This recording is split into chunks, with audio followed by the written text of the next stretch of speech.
Salut à tous et bienvenue dans ce premier tuto minute sur AfterEffects.fr. Alors, pour inaugurer cette section, on va partir sur un petit tuto très rapide qui va vous permettre de créer des rectangles autour de vos textes, mais qui auront la particularité d'être totalement dynamiques. Donc, c'est-à-dire, en fait, votre rectangle s'adaptera automatiquement à la taille du texte qu'il contient. Enfin, cette technique aura néanmoins un problème, c'est que ça ne fonctionnera uniquement sur la largeur des textes. Donc c'est-à-dire si vous faites un paragraphe, ça ne fonctionnera pas. Vous serez obligé du coup soit de dupliquer, soit de faire des ajustements à la main pour que ça marche. Donc je vous conseille de garder cette technique uniquement pour vos animations de titres et pas pour des gros pavés de texte, ça ne servira à rien parce que du coup vous allez perdre du temps et ça perdra tout l'intérêt de la chose. Donc sans plus tarder on va commencer. Donc on va du coup j'ai créé une composition, donc c'est une composition toute simple, donc si vous la regardez, donc c'est du 1900 à 1080 en pixels carrés, donc avec une durée de 5 secondes. Donc ça à la rigueur on s'en fout un peu parce que du coup on va pas l'animer, mais du coup ça nous fait une base de travail. Donc on va commencer tout de suite en créant un texte, donc soit vous utilisez cet outil ici qui est ici, soit vous allez dans Calque, créer texte. Donc là c'est ce qu'on va faire, comme ça notre texte il sera automatiquement centré. Donc je vais taper texte, hop là, texte tout simplement pour pouvoir commencer à travailler. Donc mon texte il est ici, et je vais venir créer un rectangle, hop, comme ça, autour de mon texte. Donc je vais dégager le fond, je vais augmenter un peu le contour, histoire d'avoir quelque chose autour, et je vais venir centrer mon point de pivot, le point de pivot de mon calque de forme ici, je vais venir le centrer au milieu du rectangle. Donc pour ça, on va aller dans rectangle, on va aller dans transformer rectangle, et on va passer la position en X et en Y à 0. Ce qui va me permettre maintenant, avec la position ici, hop là, en fait mon texte, c'est mon texte qui n'est pas centré, du coup je vais venir juste baisser un tout petit peu mon texte, comme ceci, voilà. Donc là c'est bien sympa, mais pour l'instant si je tape du texte, si je change mon texte, ça ne change rien.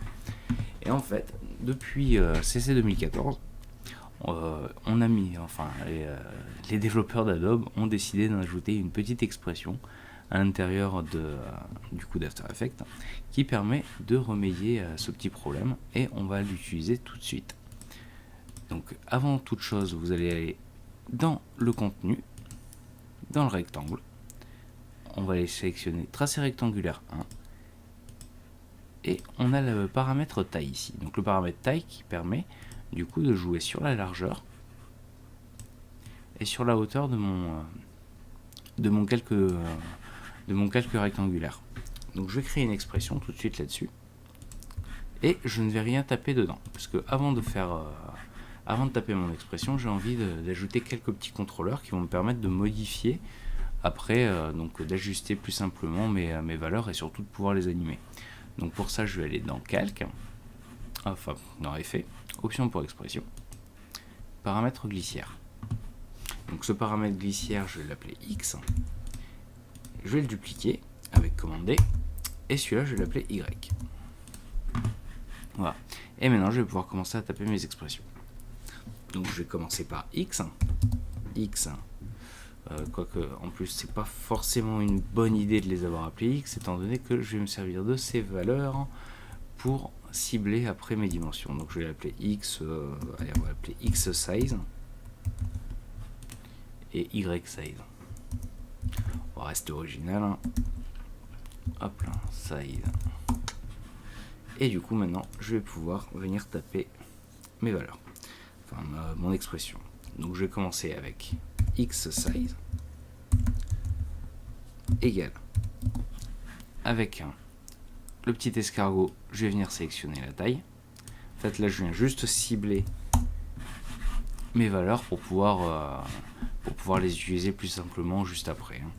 Y underscore size égale et je cible le curseur. Et point virgule. Hop là. Et c'est là que les choses vont devenir intéressantes parce que du coup, je vais venir commencer à cibler mon contenu et à lui taper l'expression qui va permettre de faire tout ce que j'ai envie de faire. Donc là, je vais taper X. C'est pour ça que du coup, j'ai pas utilisé les valeurs X et Y ici. X égale. Je vais venir.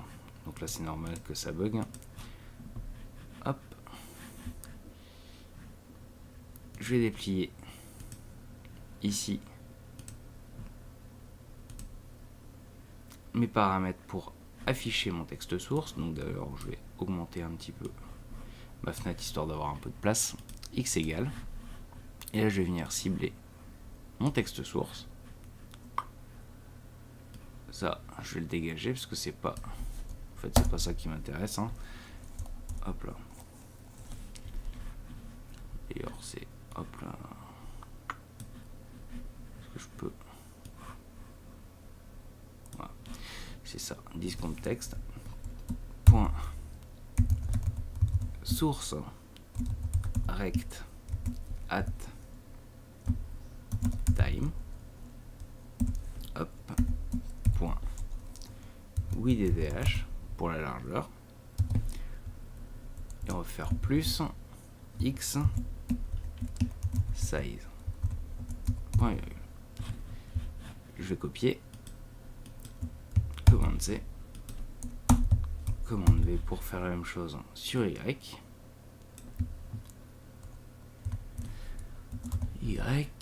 Sauf que là, on va le faire sur la hauteur.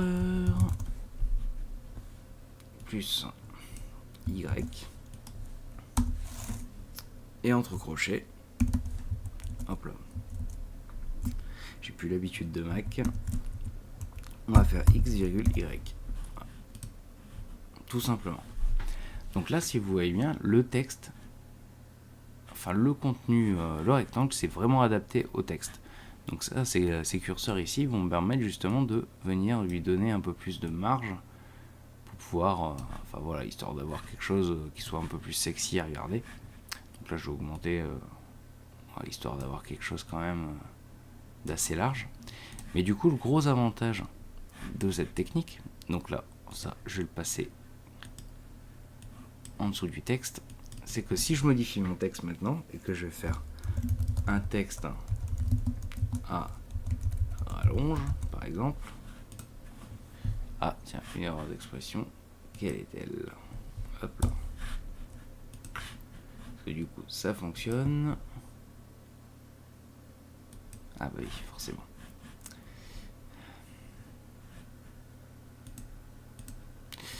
Hop là, nom des sources, on va appeler ça texte. Comme ça, ça sera réglé. Et du coup, ici, je vais changer.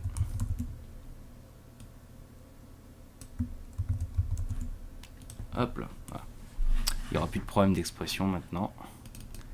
Mais bon, voilà, vous pouvez voir que si vous tapez n'importe quel texte, ça fonctionne.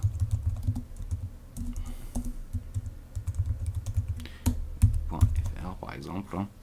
Le seul souci qu'on va avoir, c'est que si jamais je tape un texte sur 2 lignes, et bien voilà, ça va tout décaler. Donc soit vous allez être obligé de décaler le texte à la main, soit vous allez devoir ajuster votre rectangle, et du coup ça perd un peu de son intérêt et de sa simplicité d'utilisation. Voilà. Donc parce que je suis quelqu'un de gentil, plutôt que de vous refaire faire à chaque fois cette expression et de la taper à la volée tout le temps, je vous ai créé un petit preset qui va vous permettre d'aller beaucoup plus vite. Donc ce preset, pour ceux qui ne savent pas comment installer des presets, il vous suffit, voilà, donc ça sera Autoro Size, que donc vous pouvez le télécharger gratuitement sur le site. Vous avez juste à copier et coller ce dossier là dans le dossier preset d'After Effects CC 2015.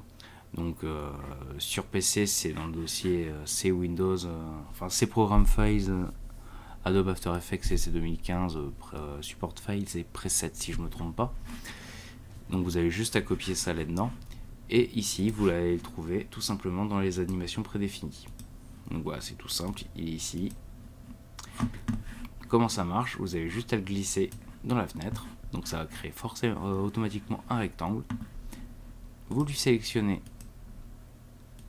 votre texte comme référence, comme ça il s'adapte directement. Et là vous allez avoir tout un tas de petits réglages, donc le le X size et le Y size que vous avez utilisé juste avant. Mais j'ai rajouté aussi d'autres éléments comme le contrôle de la largeur, la possibilité d'utiliser une couleur de fond sur votre calque, changer la couleur, etc. Donc ça en fait c'est juste des raccourcis qui vont vous permettre d'accéder aux paramètres du calque de forme, mais ça vous évitera d'avoir à le faire à la main, c'est toujours sympa. Voilà, donc j'espère que ce tuto minute, qui au final aura duré un peu plus d'une minute, vous aura plu et vous aura appris une technique. Donc c'est assez rapide, je rentre pas dans les détails, c'est pas le but ici dans cette série de tutos. Mais j'espère que ça vous aura appris, que ça va vous servir pour vos futurs prods. A très bientôt.